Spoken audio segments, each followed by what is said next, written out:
Pessoal, estamos de volta então. Eu gostaria que vocês fizessem algumas anotações à medida que o vídeo vai passando. E se lá no final dessa explicação, que como eu já disse, vai ser mais sintetizada, ela ainda alguma dúvida persistir, entre em contato ou procura pesquisar. Se não conseguir, entre em contato. Nós podemos perceber, pessoal, pelo slide que está aqui, pela plataforma aberta, a presença do sistema capitalista. E antes de começar a falar do capitalismo e da Revolução Industrial, eu já gostaria que vocês fizessem uma anotaçãozinha. O capitalismo e a Revolução Industrial, as fases do capitalismo e as revoluções industriais, elas foram responsáveis, esses dois processos, foram responsáveis pela organização do espaço que nós temos. Todo o espaço mundial ou brasileiro, ou em escalas menores que nós temos, eles se construíram, se integraram, se estruturaram a partir do capitalismo e dos processos das revoluções industriais.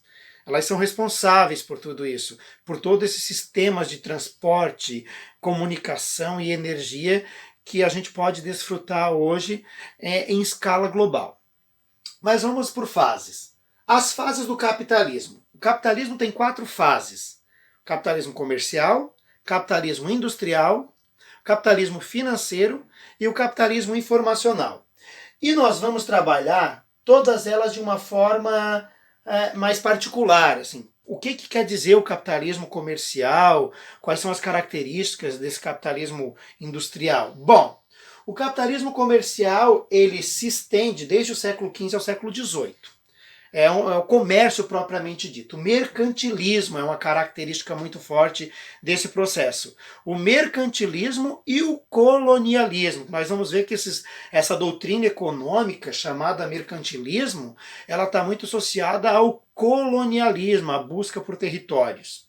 Inicia-se com as grandes navegações, a expansão marítima europeia, quando algumas potências da Europa, poderíamos citar aí Portugal e Espanha, começam a expandir seus limites pelo mundo.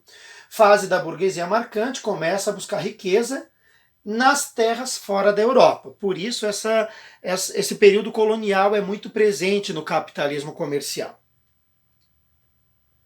O capitalismo industrial vai ser caracterizado mais pelo trabalho assalariado, até aqui vai ter o nome já de estudo, é a presença da indústria em prejuízo dos artesãos, separando claramente os possuidores dos meios de produção e aqueles que têm a sua força de trabalho para entregar, certo? Então vai ter duas classes aí, o proletariado muito forte e a burguesia. No século XVIII, a Europa passa por uma significativa mudança no que se refere ao sistema de produção. É a presença da indústria, é a presença da maquinofatura. O trabalho deixa de ser manufatureiro e passa a ser maquinofatureiro. É uma presença caracterizada aí do trabalho, da característica do capitalismo industrial. A Revolução Industrial, ela se inicia na Inglaterra, Reino Unido, fortalece o sistema capitalista e solidifica suas raízes pela Europa e por todas as regiões do mundo. Hoje é um sistema fortíssimo, extremamente consolidado no mundo atual. E a Revolução Industrial modificou os sistemas de produção, pois colocou a máquina para fazer o trabalho que antes era realizado pelas mãos, pelas pessoas. E essa fase de revolução, de mudança, que depois a gente vai ver que é chamada de Revolução Industrial, ela caracteriza esse capitalismo industrial. Se a gente fosse colocar de uma forma bem simples, a primeira parte do capitalismo comercial, o que faz a economia girar é o mercantilismo. Aqui a gente vai ter como característica a indústria muito forte dentro desse capitalismo industrial. O capitalismo financeiro, que seria o quê? O sistema bancário e as grandes corporações financeiras tornam-se dominantes e passam a controlar as demais atividades. Aqui claro que nós vamos ter a presença da indústria forte, ela não acaba no capitalismo financeiro. Na verdade, ela cresce. E, além disso, começa a ter o sistema bancário muito forte. As instituições, as corporações financeiras, elas ganham muita força durante esse período. Inicia-se no século XX, a gente vai perceber essa presença, já não é mais século XVIII, é século XX, e as molas mestras do desenvolvimento, os grandes propulsores disso, vão ser o sistema bancário, como eu disse, as grandes corporações financeiras e o mercado globalizado. Isso é uma característica que vai surgir mais lá no final do século XX, a presença da globalização. A gente pode dizer que esse período está em pleno funcionamento até os dias de hoje. Não, como eu já disse ali no começo, não é só esse. O próximo sistema, a fase do capitalismo, que nós já vamos chegar, ela, apesar de ser a mais atual, ela não limita-se àquela. A Revolução Industrial, ela começa no século XVIII, o capitalismo industrial ele é muito forte nesse período, mas ele não acaba quando surge o capitalismo financeiro. Ele ganha grande intensidade nesse período. E como eu acabei de dizer, nós temos hoje uma fase do capitalismo, que não é a quinta fase, é a quarta, esse aqui é o quinto slide. O capitalismo financeiro, ele vai ser o quê? Ele vai ser o capitalismo informacional, desculpa. O capitalismo informacional ele vai ter a ver com a informação. Tudo vai girar a partir da informação. O capitalismo continua industrial e financeiro, como eu já disse ali anteriormente. Ele não deixou de ser industrial e nem financeiro. Ele continua sendo, mas ele passa a ser caracterizado como informacional, porque a grande característica é a informação. O capitalismo ele caracteriza isso como a desmaterialização do dinheiro, certo? O dinheiro não é mais físico, certo? Ele é um dinheiro virtual, ele está numa transação financeira que tu, por exemplo, tu paga uma determinada compra, um determinado produto ou serviço, tu não pega esse dinheiro físico, tu apenas faz uma transação financeira. A pessoa que vai receber esse dinheiro, ela também não o vê fisicamente, ela recebe um valor monetário na sua conta, ou apenas uma informação dizendo o pagamento efetuado, por exemplo. E ainda a gente vai ter a presença da moeda virtual, que nós temos uma muito conhecida aí. Vai pesquisar lá o nomezinho da moeda virtual, muito conhecida dos dias atuais. Bom, essas são as 4 principais fases do capitalismo. O capitalismo comercial, mercantilismo é muito forte nessa época, o capitalismo industrial, a indústria como forte nessa época, o capitalismo financeiro, o sistema financeiro é muito forte nessa época, o capitalismo financeiro também é chamado de monopolista, eu acabei esquecendo de dizer isso ali, mas ele também é chamado de capitalismo monopolista, porque algumas empresas elas acabam adquirindo o monopólio de um determinado setor, sendo as únicas grandes proprietárias de todo um determinado setor e acabam muitas vezes eliminando concorrência, por isso que ele é chamado de monopolista. Capitalismo financeiro. Então nós vamos ter a presença do sistema bancário muito forte e o capitalismo informacional, com a presença da informação muito forte nessa época. No capitalismo informacional, que vai estar lá no final dos anos do século XX, início do XXI, ele é muito caracterizado pela presença das tecnologias, das telecomunicações. A internet seria um bom exemplo disso. Num outro sentido, mas ainda dentro desse processo de organização do espaço, nós vamos ter 3 revoluções industriais, 3 fases da Revolução Industrial. Primeira Revolução Industrial, como eu já disse lá, dentro do capitalismo industrial, surge na Inglaterra, século XVIII. E o que a gente vai ter de características dentro dessa revolução? A gente vai ter a presença da invenção do tear mecânico, da máquina a vapor, que é movida pelo carvão mineral. Então, 2 inovações muito claras aqui. Ó. O tear mecânico e a máquina a vapor, com uma matéria-prima, o carvão mineral. Então, 2 inovações, tear mecânico e a máquina a vapor, e a matéria-prima utilizada para isso vai ser muito forte, o carvão mineral. Os da água também. Surgimento de uma nova classe trabalhadora, que é o operário. Certo? Que antes nós tínhamos a presença da burguesia antes, mas agora nós vamos ter a presença do operário, daquele trabalhador do sistema fabril. A segunda revolução industrial, claro, ela vai se desenvolver na Europa, vamos pensar assim, começa na Inglaterra, França, e vai se expandir à medida que o tempo vai passando. Depois nós vamos ter uma segunda revolução industrial, que segundo os estudos, aponta que ela se inicia nos Estados Unidos, lá por volta de 1860. Isso não quer dizer que na Europa ela não tenha se desenvolvido. A Europa já vai estar bem avançada. Aqui nos Estados Unidos ela vai receber um nome de Revolução Clássica Tardia.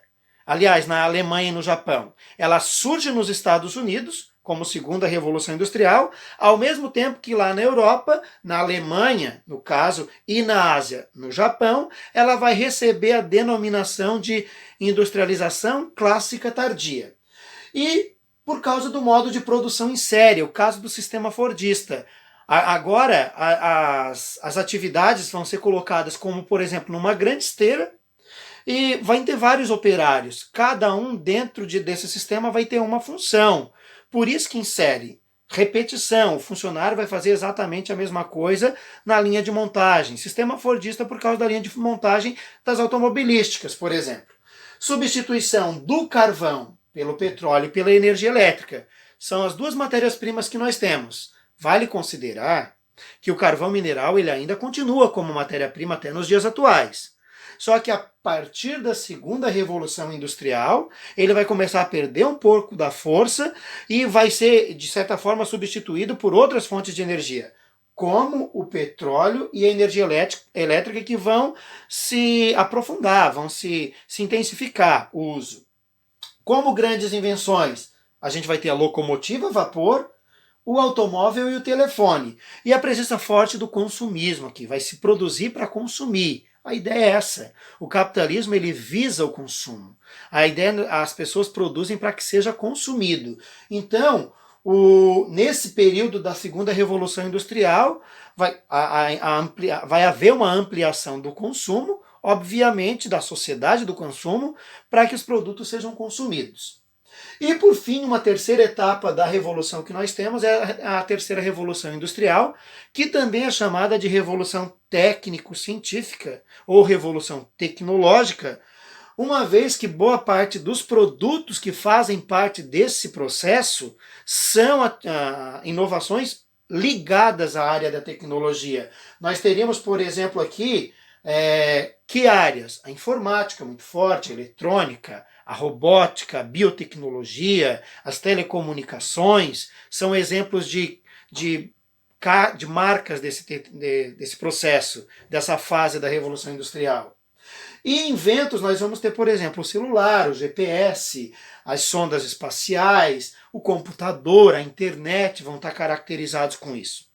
Dentro desse processo da terceira revolução industrial. Nós estamos vivendo essa fase da revolução industrial, a revolução tecnológica, que é quando o capitalismo e a globalização, eles crescem de uma forma sem precedentes. É muito grande, não existe um período histórico, se a gente voltar ao período que ele surgiu, a gente não vai encontrar um período de tanto desenvolvimento quanto o atual, em razão das inovações que foram estabelecidas a partir dessa terceira revolução industrial. Ela nos caracteriza ainda, ela faz parte do nosso processo.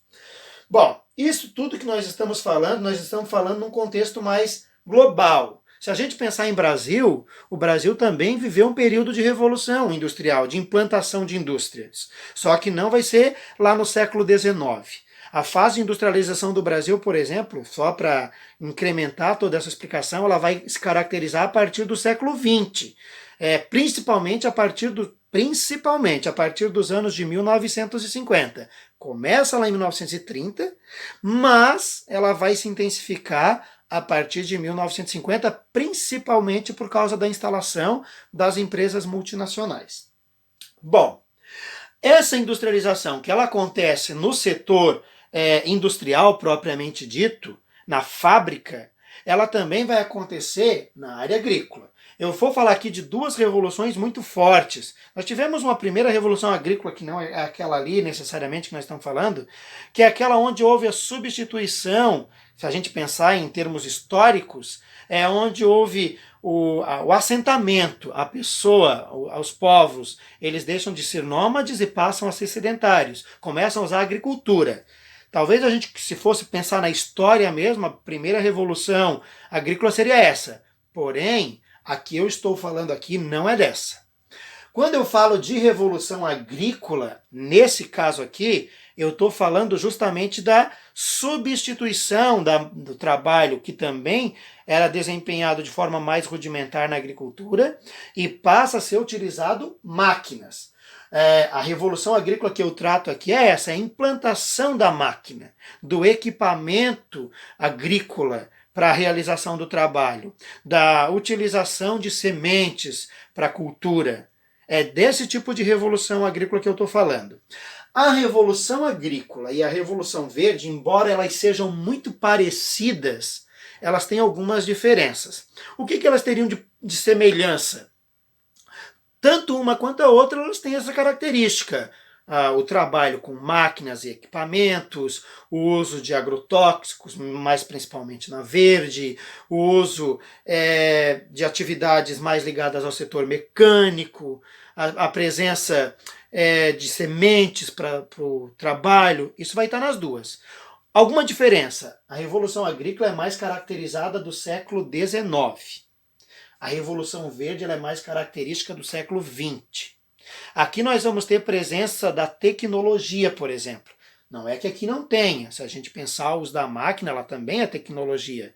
Só que aqui, essa tecnologia ela vai se fazer de forma bem clara. A gente vai ter, por exemplo, o uso dos defensivos agrícolas, dos transgênicos, da tecnologia no processo produtivo, da máquina de grande porte, do avião para trabalhar com a presença do defensivo agrícola. A ilustração ela ajuda a trazer essa ideia.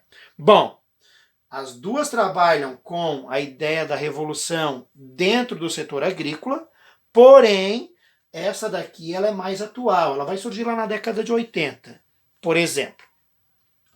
O objetivo é que não faltassem alimentos. Qual era o medo que se tinha? Pensando até em teorias demográficas.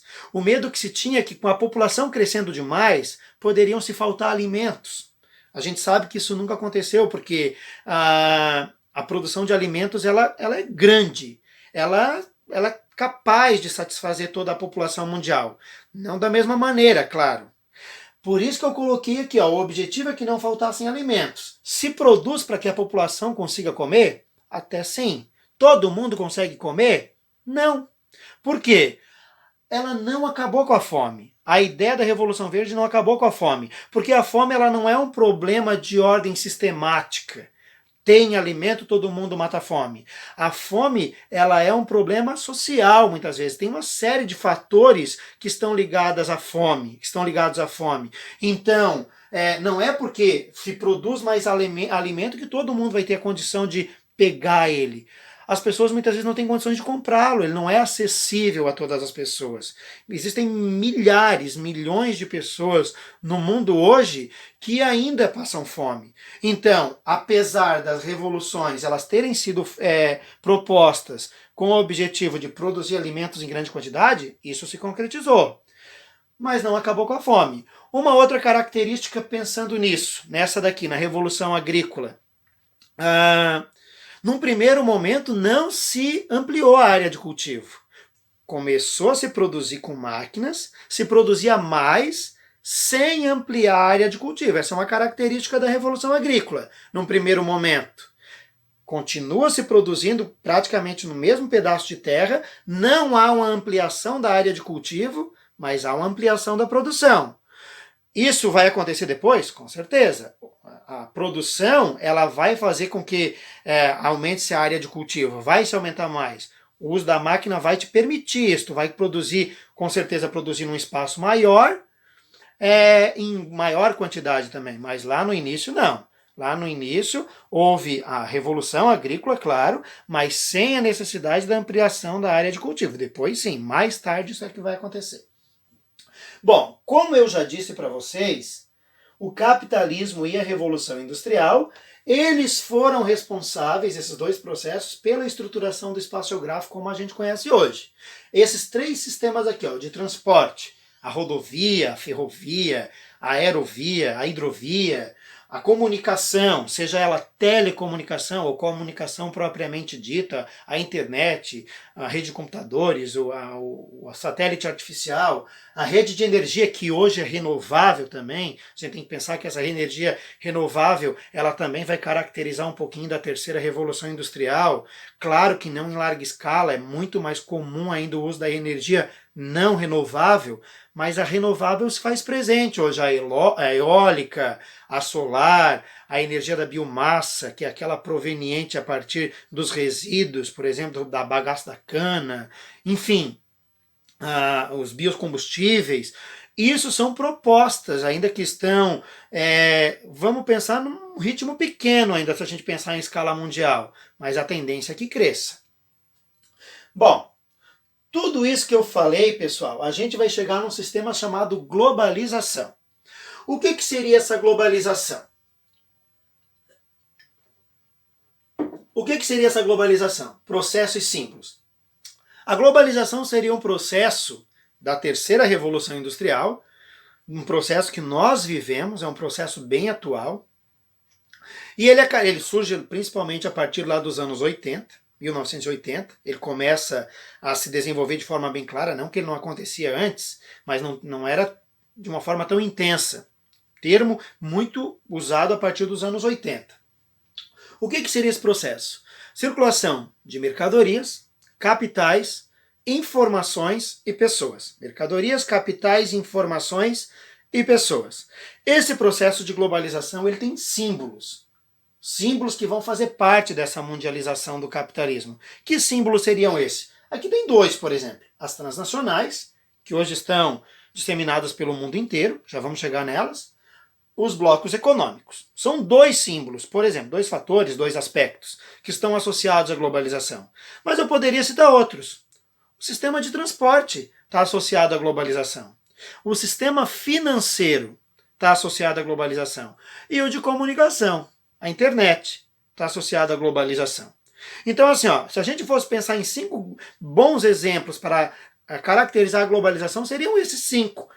Blocos econômicos, transnacionais, sistema de transporte, de comunicação e o sistema financeiro. O sistema de comunicação e internet é um bom exemplo. E tudo isso que eu falei, esses 4 itens, não símbolos, 4 itens, mercadorias, capitais, informações e pessoas, vão estar dentro disso. As pessoas e mercadorias circulam, as informações e os capitais também. Uma transação financeira, tu não vê mais o dinheiro vivo, certo? Muitas vezes ele é um dinheiro, como eu disse, desmaterializado, tu não consegue ver ele materialmente falando. A circulação de pessoas, informações e capitais, ela é muito comum no mundo atual.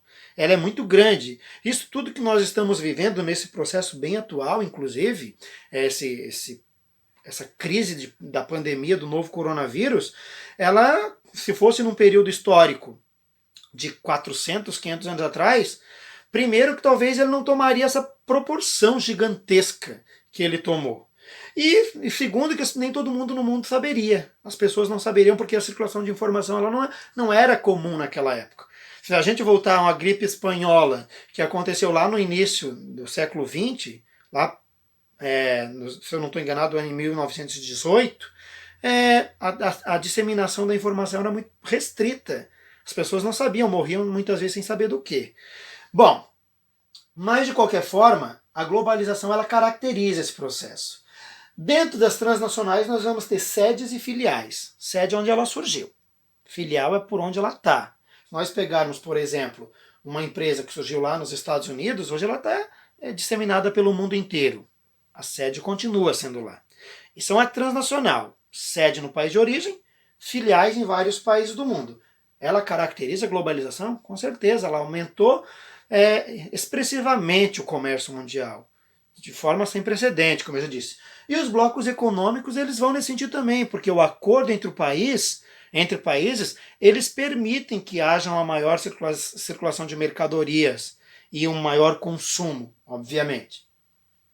Dentro desse processo de globalização ainda, nós vamos ter as transnacionais e as empresas globais. Qual é a diferença? Transnacional é isso que eu já falei para vocês. Sede no país de origem, filial em vários países do mundo. O que seriam as empresas globais? Empresa global não quer dizer que ela esteja em países diferentes. O processo de produção é que vai estar em países diferentes. Por exemplo, se tu pegar um determinado produto, ela produz uma determinada etapa daquele produto lá no país, outra etapa do produto em outro. Pensando num computador, num televisor, por exemplo. O televisor ele não é produzido em sua totalidade em todo o país, no país como um todo. Ele vai ter processos de produção em países diferentes. Às vezes uma pecinha vai deixar de fazer funcionar se aquele país não estiver produzindo. Nós tivemos essas características nesse período atual. Com alguns países parando seus processos de produção, alguns produtos deixaram de ser produzidos em sua totalidade. Foi produzido quase que ele todo, mas estava faltando uma pecinha que era produzida num determinado país e por causa disso ele está sem funcionar. Por exemplo, isso seria a empresa global, certo? Ela tem processos de produção em países diferentes. O mundo está todo muito integrado. Produz uma coisinha lá na Coreia do Sul, a tecnologia da Coreia do Sul, por exemplo, mais um componente da Índia, mais um componente da China, mais um componente do Brasil, mais uma pecinha dos Estados Unidos para chegar num produto final, certo? E o que seriam as fusões entre as empresas? Qual é o objetivo? O objetivo das empresas fundirem-se uma a outra é ter poder, é buscar competição no mercado mundial. Essa é a característica, poder e competitividade. A busca é essa. Aqui nós temos alguns exemplos reais de empresas que se fundiram. Se vocês pensarem, mas essa marca ainda existe, as duas ainda existem. Eu compro das duas. Elas fundiram o seu processo financeiro. Elas muitas vezes continuam existindo enquanto marca, mas na verdade, bem na verdade, elas são uma empresa só. Se fundiram para buscar competição no mercado mundial. Nós temos muito comum na área das telecomunicações, nas áreas dos alimentos, nas empresas bancárias. Fusão de empresa é isso. Duas empresas resolvem se fundir e formar um domínio financeiro de capital só.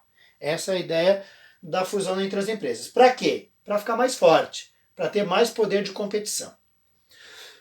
Mais uma vez, dentro desse processo de globalização, tudo isso que eu estou falando vai caracterizar ainda uma ideia de desenvolvimento. A globalização ela gera desenvolvimento. O capitalismo ele gera busca por processo de desenvolvimento. E as empresas muitas vezes elas buscam isso, esse processo de desenvolvimento. Elas querem se tornar mais fortes. Os países, os estados, nação, eles querem se tornar mais fortes. E qual é a ideia de uma empresa, pensando em empresa, em se tornar mais forte no mercado mundial, no comércio mundial? Ela tem que investir principalmente em duas áreas principais: pesquisa e desenvolvimento. Esse é o objetivo dessas empresas, de tentar buscar tecnologia. Investir principalmente em pesquisa e desenvolvimento. Nós temos, mais uma vez falando, um exemplo bem atual para falar disso. Não tenham dúvidas, existem muitos laboratórios, muitas empresas na área da tecnologia científica, na área da medicina, estudando e tentando buscar uma cura, um remédio, alguma coisa que possa melhorar essa situação de saúde pública mundial que nós estamos vivendo.